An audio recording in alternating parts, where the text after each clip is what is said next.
So, here we are, still using Windows Movie Maker for what is the last time, or the second to last time, depending on which of the two reviews go up first, because I have also just got finished editing the Skylanders Imaginators review, but this is the last one I'm editing on Movie Maker, and what a way to end it, using a shitty editing tool for a shitty game. Oh. Sorry, did I just spoil it?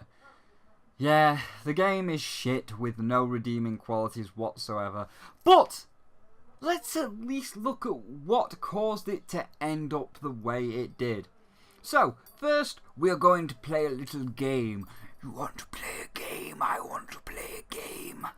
And here is some footage, and around us are 4 question mark blocks. So your game today, children, is whose footage is playing. Is it Markiplier in the top left, or maybe Razbowski in the top right, or a random smaller YouTuber in the bottom right, or maybe it is myself in the bottom left. Place your bets here, place your bets, because we'll be coming back to this near the end. But before we get into all that, let's talk about the price. As it stands right now, if we ignore the current sale, its retail price is £5.59, which converts to around $7. So, how much of your time is worth $7? How much do you want for $7? 4 hours? 5 hours? I mean, I went through my games to find games within the same price range, so within the $4 to $12 price range. So remember, £10, $12 is $5 more, but it is usually the price point that many indie developers go with. So here is what I came up with. Bit Trip Runner 2, £10, $12, one that many class as a game of the year, 50 hours. Fez, £7, $9. Again, one that many class as a game of the year, 101 hours. Enter the Gungeon, $12.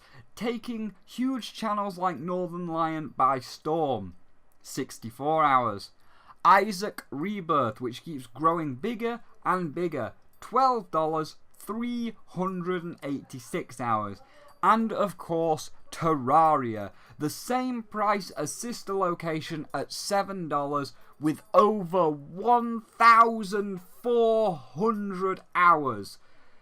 Now, there is a lot of other examples that I'll put on screen. So as you can see, for $4 to $12, we are getting an average of about 20 hours, give or take a few big ones like Terraria. So, if on average I'm getting about 20 hours, what do you think $7 of your time is worth? Being it slap bang in the middle, what do you think you would want for $7? 10 hours? 9 hours? 8? We can go as low as 5.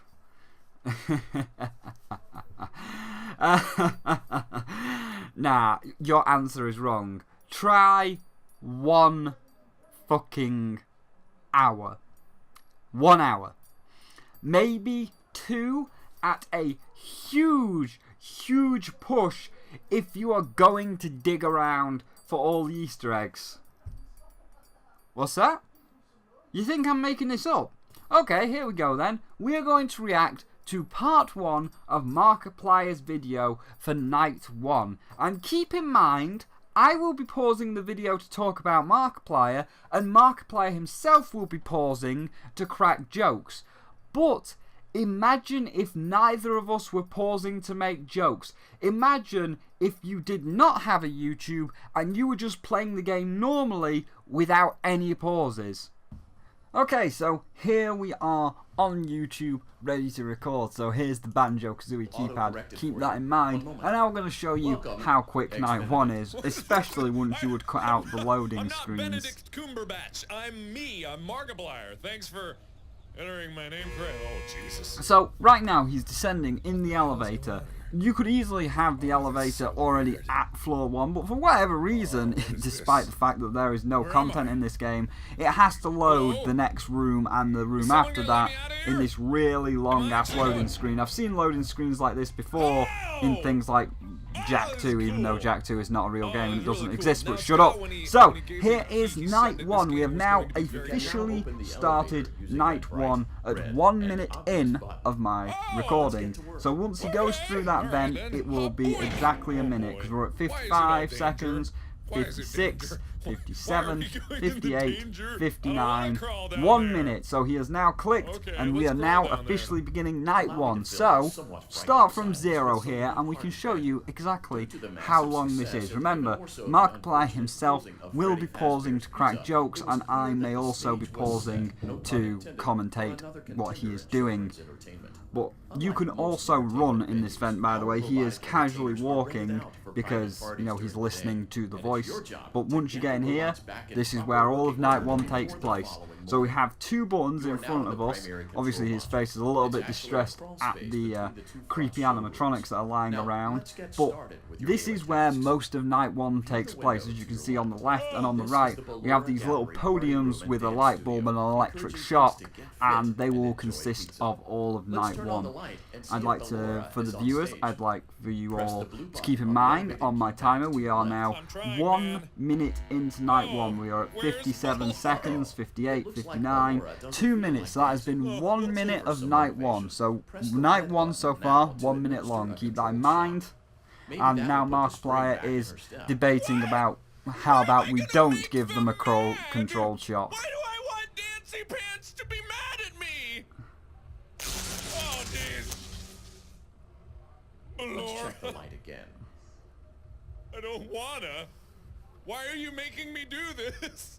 So there was the jokes, you see. So there's the pause for the jokes. Now remember, you wouldn't be making jokes as a regular consumer because you're not recording this for YouTube. So you would just be checking these buttons. That is now 1/3 of night 1 done. We're now moving on to the second third of night 1. Try the light. Let's see what Funtime Foxy is up to.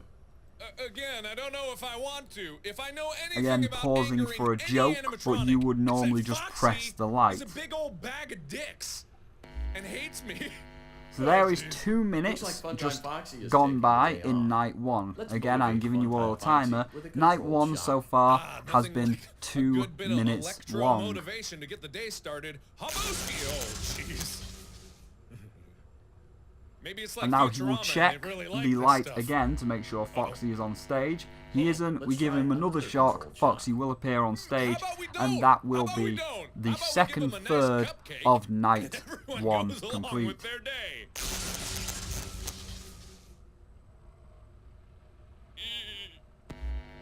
There you go. So Foxy is on stage. That is now the second third of night 1 complete. We are at the 40-second mark. So far, this has been 2 minutes and 40 seconds long. Why are you making me Again, pausing for a joke, but normally you would not be pausing for this joke. You would have entered this vent by this point, so it would be a lot faster for a normal consumer. And as you can see, you've got the W shift to go faster, which he now realizes and is moving at a faster pace. We have just passed the 3 minute mark, by the way, so far night 1 has been 3 minutes long. Is that me? Or is that something else? If that's something else, I'm fucked. If that's me. And now we enter the last part of night 1. I'm not joking, by the way. Check the light and see what Baby is up to. Maybe we don't. Maybe I should quit this horrible job. So that is...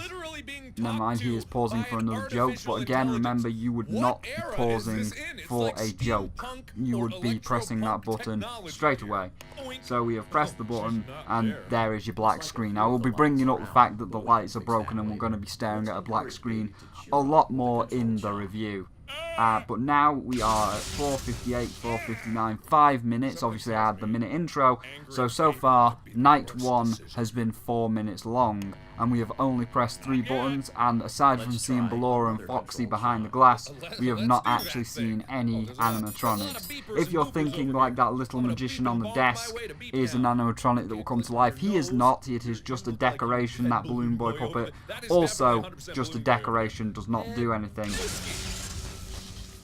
So, we are now going to electric her one more time. Again, lights are still out because we're just going to stare at a black screen. Why can't you do this? Why does it have to be a One more button? That way pause you for a place the joke. blame on me. Oh. Great job, Circus Baby. We knew we could count on you. That concludes your duties for your first night on the job. That's it. We don't want you to 5 be minutes long. overwhelmed. Otherwise, you might And not come once back. he enters that vent, the You shift see will the end. I red will light, show that we'll see you because again my timer has tomorrow. just I hit didn't 6 see minutes, baby! and obviously we had the minute intro as the elevator was loading these 2 rooms. So we have literally had a 5-minute night 1. That's it, 5 minutes. All nights are as short as this, by the way. Every night is about 5 to 10 minutes long, and you will beat it in about 40 minutes. Like 40, 50 minutes, and that's all 5 nights. So obviously he's crawling like a madman because he hears the banging, and Hey! What the fuck was that? Oh boy! Enjoying some time at home. Well, my nightmares 5.5 looking minutes. my dreams. Every night is that long. Dramatic entry in the lives of Vlad and his distress. Oh, and that check Ballora, check Foxy, check Baby 10-minute intro. Yeah, that's not an intro. No, that 10 minutes is night 1. Congratulations on your $7 purchase, because there's $2 of your 7 already gone. Hope you enjoyed not seeing any animatronics and pressing 3 buttons on your first night. Thanks for playing. Now go home and come back for night 2. And every night is that short. I can tell you all the tasks on all 5 nights. Night 1, press 3 buttons, as you just saw. Night 2, which is admittedly the longest, is press 3 buttons, hide under the desk, then go through Ballora's room, reboot the power. Night 3, press 3 buttons again, go through Foxy's room, press a few more buttons, done. Night 4, tap a few buttons. That's it. You're locked in a room or a Springtrap suit with 6 buttons that you've got to stop from reaching 0. So keep tapping for about 5 minutes and then you win. That's it, nothing else. Then, night 5, go through Fox's room, talk to Baby, then die. Now, while that is doing different stuff, it's incredibly boring. And everything Scott teased is all lies. I'll come back to his personal actions later. But for now, let me say that everything in the trailers, all his promotional art, everything is all a big fat ton of bullshit. First off, all his teasers, they're all bullshit.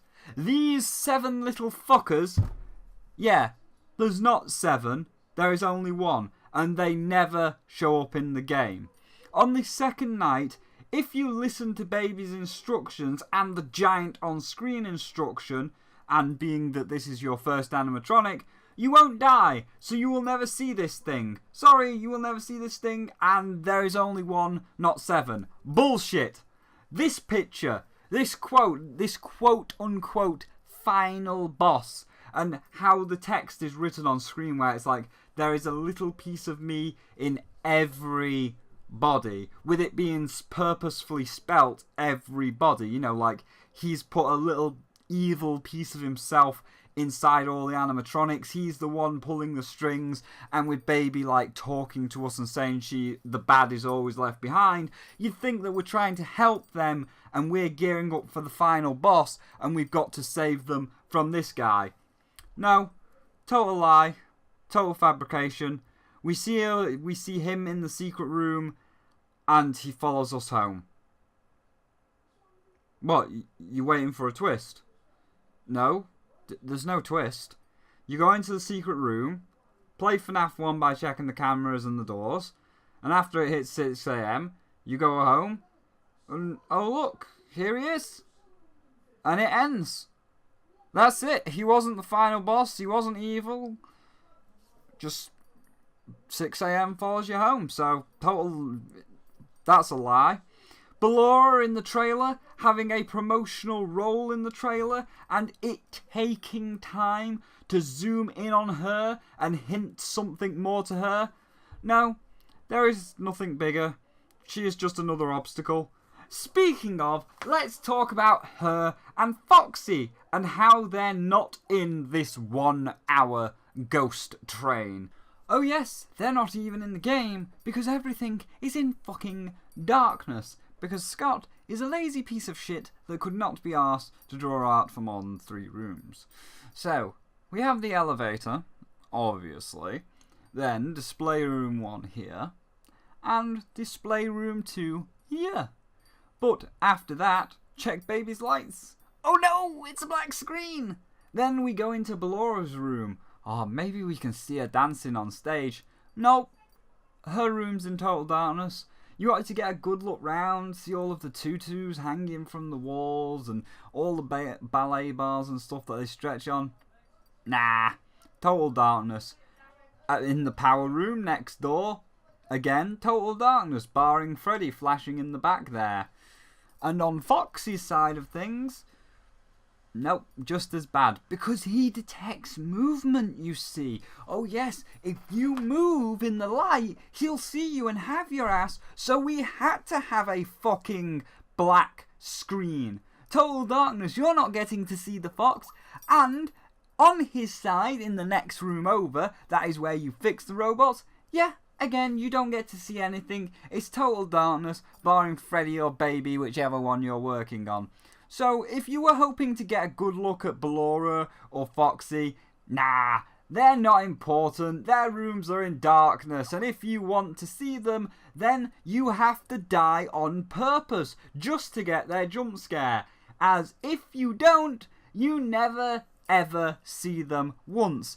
Especially after night 2. Baby keeps saying shit like, Ballora will not return to her stage.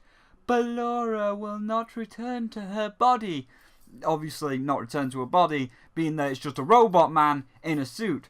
So, if she says Ballora will get you after night 2, then it's this. Also, I'm going to keep the jump scare muted because no one wants to hear that shit.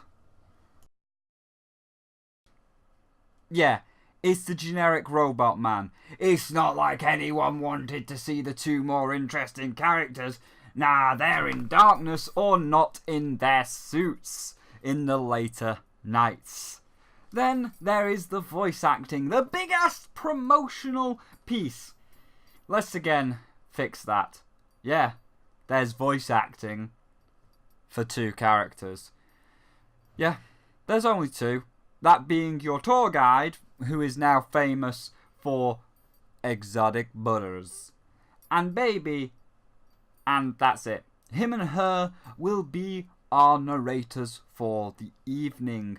The other 3 main characters that are 10 times more interesting than Baby could ever be and could have had really fun lines, get hardly anything. Ballora, the one that is more of a 26-year-old woman, you know, a nice fit-ass looking female that people are attracted to and have drawn her in very amazing ways like these. Not porn, just saying she looks pretty. She gets 1 line. Yeah, you could have had her been something like Poison Ivy or a dominatrix, you know, speaking in a seductive voice, trying to manipulate you into either doing something for her benefit or doing something that will get you killed or enslaved as one of her dancers on a music box. But no, we get, is someone in my room? I guess not. Fantastic! A++1 line. Bonnie and Freddy, you know, it's like a comedy skit where Freddy's talking to a puppet. We could have had some right funny moments with them cracking jokes back and forth, getting some really funny puns, or taking jabs at FNAF World and other indie games, as everyone thinks that FNAF World's shit. Nope, we just get Bonnie saying, "Go back to your stage, everything's okay," when we're activating the power in the breaker room. Again, 1 or 2 lines. Or Funtime Foxy, the one that everyone's really excited for, as this Foxy is a boy, and it's stated by our narrator that he is a boy on the first night, like when he says, "Funtime Foxy is asleep. Let's motivate him with a controlled shock." And it's not a grammatical error or a speech error, as when he's talking about Ballora or Baby, he says her, or when he's talking about Freddy, he says him. This confirms this female-looking Foxy is a boy. Oh, you could have some really funny lines out of this. Maybe the voice swapping between male and female as he struggles with who or what he is. A boy trapped in a female body. Or a female voice talking about male things like football. Or seems you're a boy, him even being gay and attracted to you, as he's trapped in a female body and programmed to act like a girl whether he wants to or not, so he's attracted to a male. Or talking about really girly things like makeup in a super butch voice. The possibilities are endless. Well, too bad. Not only is his room a black screen, so you're never ever going to get to see him, but he also does not talk.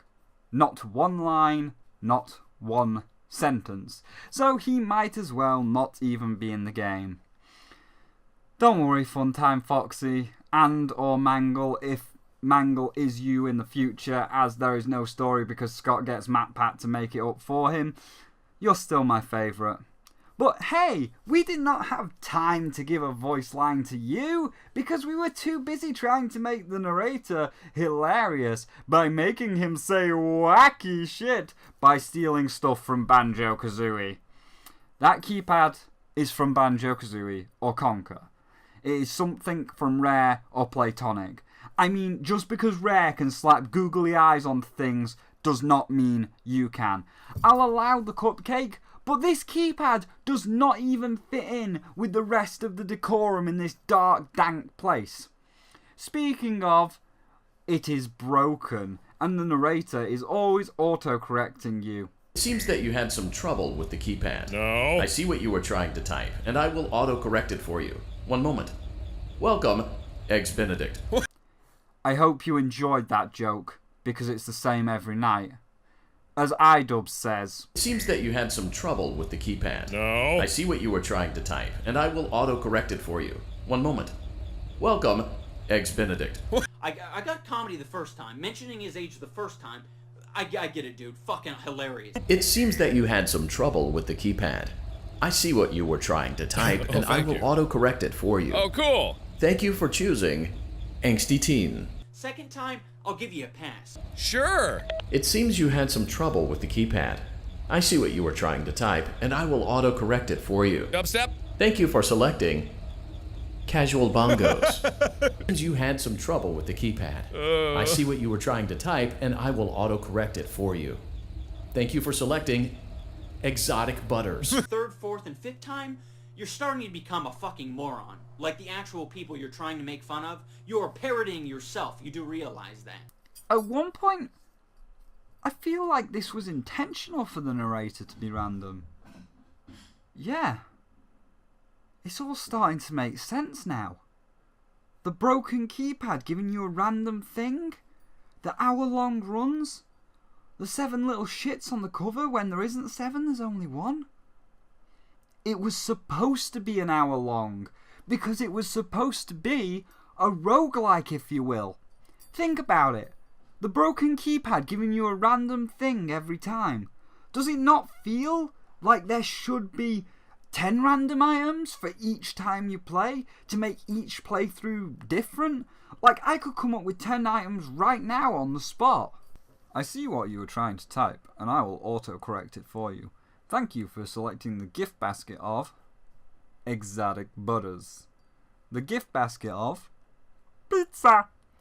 The gift basket of British tea bags. The gift basket of bananas. The gift basket of the cash basket. The gift basket of the FNAF plushie collection. The gift basket of the desolate hope that you're not getting a sequel to.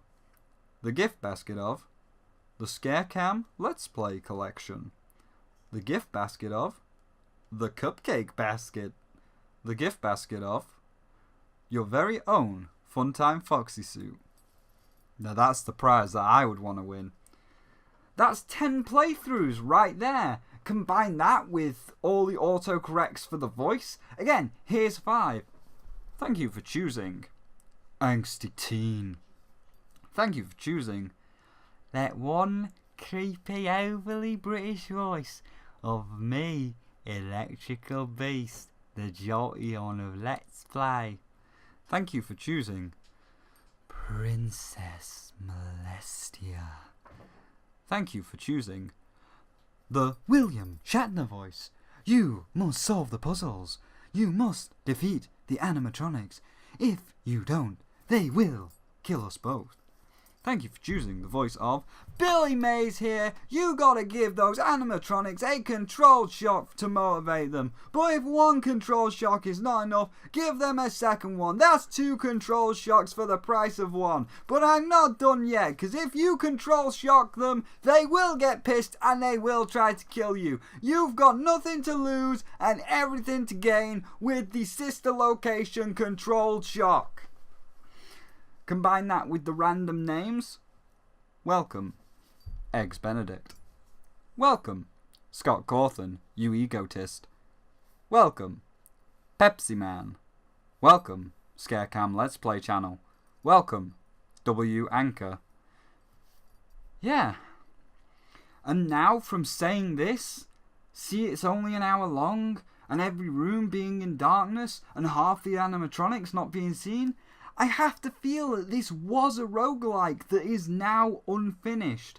Like every run you were supposed to get a different voice, different name, different prize for dealing with the different animatronics on each of your 5-night shifts to get the full picture and the true ending. Like the reason the ballet room is in darkness in Baby's story is because Ballora's not important. But second playthrough, Baby is dead or whatever, and now the ballet room is fully lit. It's Ballora's turn to be the star of the show, not Baby. And that would tie into the rumours where everyone said it was like 30 rooms, but now it's only like 10 if you count the rooms in Total Darkness where you might as well just have your screen switched off. Then you can say you're playing the game without sinking money into this. I have to believe this was, or this is, an unfinished game. Like all the others, it was rushed out for Halloween with half its rumours, or fucking hell, even half its features, half its graphics missing. It has to have been. There's no other explanation for why it seems in the way it is, why it seems like half of it's missing, why it seems like the random voice only gives you one random thing when it gives you more. We hear William Afton, that being the purple guy by the way, in the beginning telling us something about the robots, going like, there are just certain design choices that were made for these robots that we don't fully understand. We were hoping that you could shed some light on those. She can dance. She can sing. She's equipped with a built-in helium tank for inflating balloons right at her fingertips. She can take song requests. She can even dispense ice cream. With all due respect, those aren't the design choices we were curious about, Mr. Afton. She can sing, she can dance, she has helium balloons at her fingertips. And then the person speaking to Afton, or the purple guy, was like, to be respectful, Mr. Afton, those are not the features that we were talking about. What features were you talking about? What features? We never find out. That conversation is dead. That is the only time we hear purple guy speak. That conversation's gone.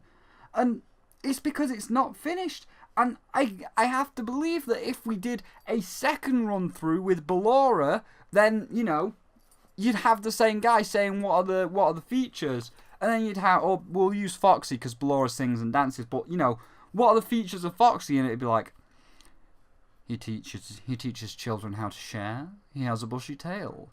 He's a boy trapped in a girl's body. Those are not the features we're talking about. You know, you have to feel, why is Purple Guy only there for one sentence and then dropped?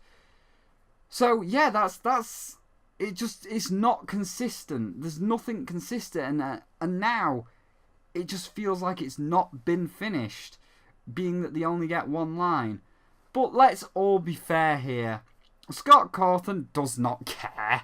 Like Sean Murray, he traded in all his credibility long ago, and I am so fucking disappointed in him, and I have lost all respect for that man. I even defended your shitty FNAF World, Scott. I believed you and everything you said, and this is how you repay me. For those of you wondering, the man himself stated long ago in a galaxy far away that he was sick of FNAF and its fandom. Everyone begged him for more when he was sick of making more, and all of the 12-year-old shitbags had turned the series so toxic that many, like Alex from I Hate Everything and A Kind Ale War, called it the worst fandom to ever exist on this earth. Let's keep in mind how bad fandoms can be. We have the Steven Universe fandom that drove someone to near suicide. Good job, guys.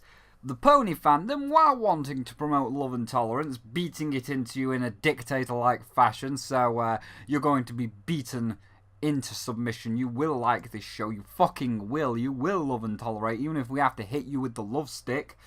Not the best. And the Undertale fandom that, ooh. You know what? I'm not even going to touch that one. And the FNAF fandom is worse than all three combined. Yes, that toxic apparently. And Scott could not take it anymore. He wanted to be done with all the toxic shit that his game had created. He wanted to be rid of everyone like that. Rid of me and every reviewer all saying it's boring and repetitive. He's losing it. He's made his money, and now he's back on the road to making some good stuff. And he's made great stuff, like The Desolate Hope. So, he named FNAF 4 the final one, stating it's done, it's over, I've had enough with the games, the fandoms, the reviewers calling it shit. FNAF 4 is the final chapter. No more. There's a book coming out to tie up all the loose ends, like William Afton being the infamous purple guy, and there is a movie coming out to wrap it all up. How lovely! Oh, it's all wrapping up so nicely. Then he talks about FNAF World. Oh, well clearly it's not the last one then, is it, you liar? Now, I'll be fair, as he said he'd never made a true RPG before, and he just wanted to use FNAF as a starting point for ideas in the future, you know, dip his toe in the water, so to speak. Alright then, Scott, I'll buy it. It came out, and it was a total mess. However, people like myself did defend him in a constructive way. Yes, it was a mess, yes, we give it a low score, but we said to him, okay, this was your RPG experiment, see what battle mechanics worked and didn't work, see how world building goes on and such, but you could improve in this area, and this area. He said thank you, took it down, and a few months later it came back not only better, but also for free as a way of saying sorry for how bad the original version was. Good on you, Scott. Great guy. Then he talks about one more update for FNAF World. Update 3. It will add the real final boss, and then that'll be it. Okay, I can dig that. It was at the point where everyone said, good, you're adding a final boss, you're still saying that you're sick of Five Nights, and you're going to stop. And we all said, so, do it. Prove it. Stop. Just stop. Let the shitty series die and Move on. Make the Desolate Hope 2. Make all of the cool shit that we know you can make. Now, unfortunately, there were a lot of people saying that he was a compulsive Sean Murray liar and said, he's just got to keep making FNAF. He can say he doesn't want to and he's done with it and he hates it all he wants, but it's not true. There will be more. And we all hoped that they were talking bullshit. As we know, Scott, we know you can make good stuff. We even saw it in my previous FNAF review. I myself said, Scott, again, if you're listening to this, I know that you have the programming skills to make something as good as Shovel Knight if you really tried. And both me and others want to see that of you. Fuck the 12-year-old fan base and don't let them be proven right. And then the more this went on, the more I had this argument in my FNAF World review. I started to believe those 12-year-olds because your actions were kind of proving them right. And I asked at the end of the review, I even asked, if not begged, with inspirational music to prove me wrong. Prove that you're not going to be a dick and make FNAF. Play the clip. Let it die. And most importantly, prove me wrong. And prove that mine, Pixel Rush, Zoo the Skunk, and everyone else is right to believe that there is still a talented creator in there somewhere. To paraphrase Papyrus from Undertale, you might have made some shitty games and pissed a lot of people off, but I still believe in you. Just don't let that belief go to waste.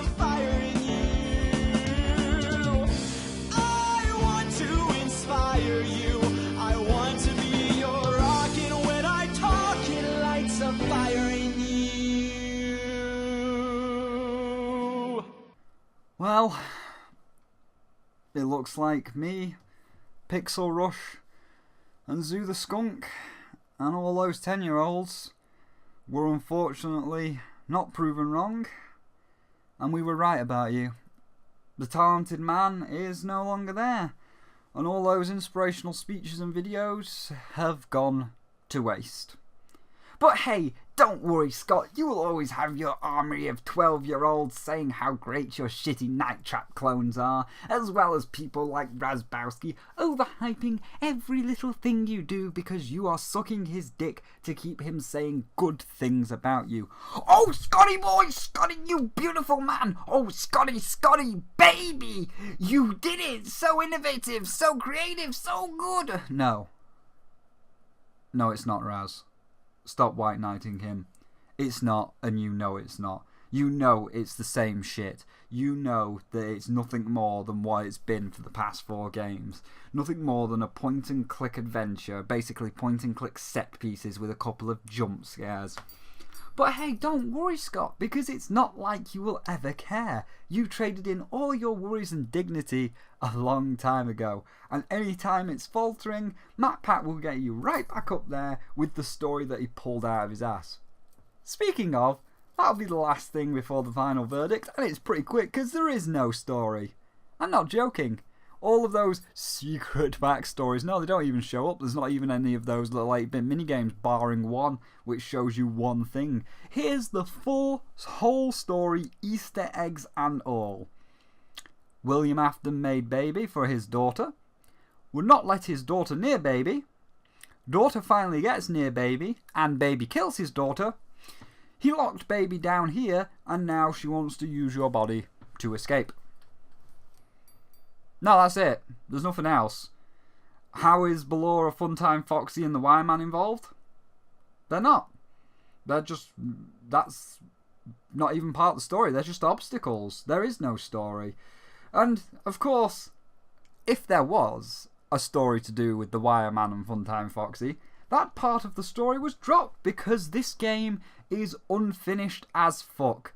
But hey, I'm sure once people start doubting you, MatPat will pull out any old shit out of his arse like, Good evening, Internet. Welcome to Game Theory. Now we're going to do a FNAF theory, and this girl in the minigame, well, one green pixel is slightly lighter than all of the other green pixels, ergo this is Baby, and this girl was turned into Baby, and now bullshit. But that's a game theory. And now Scott is back in business and his credibility is saved for another few months until FNAF 6 comes out. Because at this point, what's stopping him? He said that 4 was the last one. But then we had World. Now we've got 5. So why not? He's got no credit left, so fuck it. Let's make 6, 7, 8, 9. Who cares? These dumb kids will eat up this shit and will never question their leader or his little YouTube puppets. So my final verdict for FNAF Sister Location is a disappointing 1 out of 5. Not only is there nothing new here, as it's the same tired, worn-out graphics, and I use that term very, very lightly, being that most of the time you're looking into the black void, but not only is it the same tired, worn-out graphics, but there is nothing of substance. No music, no real story, not even any real gameplay. It's just click a few buttons for 10 minutes 5 times. And I've played some bad games this year, like Homefront the Revolution, and they were bad, but who the fuck cares? No one was expecting anything of Homefront, and now it's vanished off the face of the earth and forgotten about within days of its release. Sister Location, though, it's not like that. Sister Location is more of a No Man's Sky or a Mighty Number 9. It feels that it was completely unfinished, which I have full reason to believe it is, and will now be remembered as one of the worst games of 2016, but even more so because, like No Man's Sky and Mighty Number 9, its creator stopped caring. It's just like, oh, Inafune, it's better than nothing, or Sean Murray that's vanished off the face of the earth. There were many that tried to defend you, Scott. There were many that wanted to believe that FNAF World was your last Five Nights at Freddy's game. But you were a coward, Mickey. You were a coward. You could not bear to get the generic drink bleach or kill yourself from the 10-year-olds. And so you made more. And you're going to keep making more. You're going to keep shitting out the same tired point-and-click animatronic pizza parlor with night trap gameplay every few months after every few months. So go ahead, keep your 12-year-old fan base and keep shitting out the same game over and over. As, you know, oversaturating your market with a game every 3 months, which is pretty much the exact same game as its predecessor, has never ever backfired. Just ask James and Robert Romine, as they did the same thing and it worked out really well for them.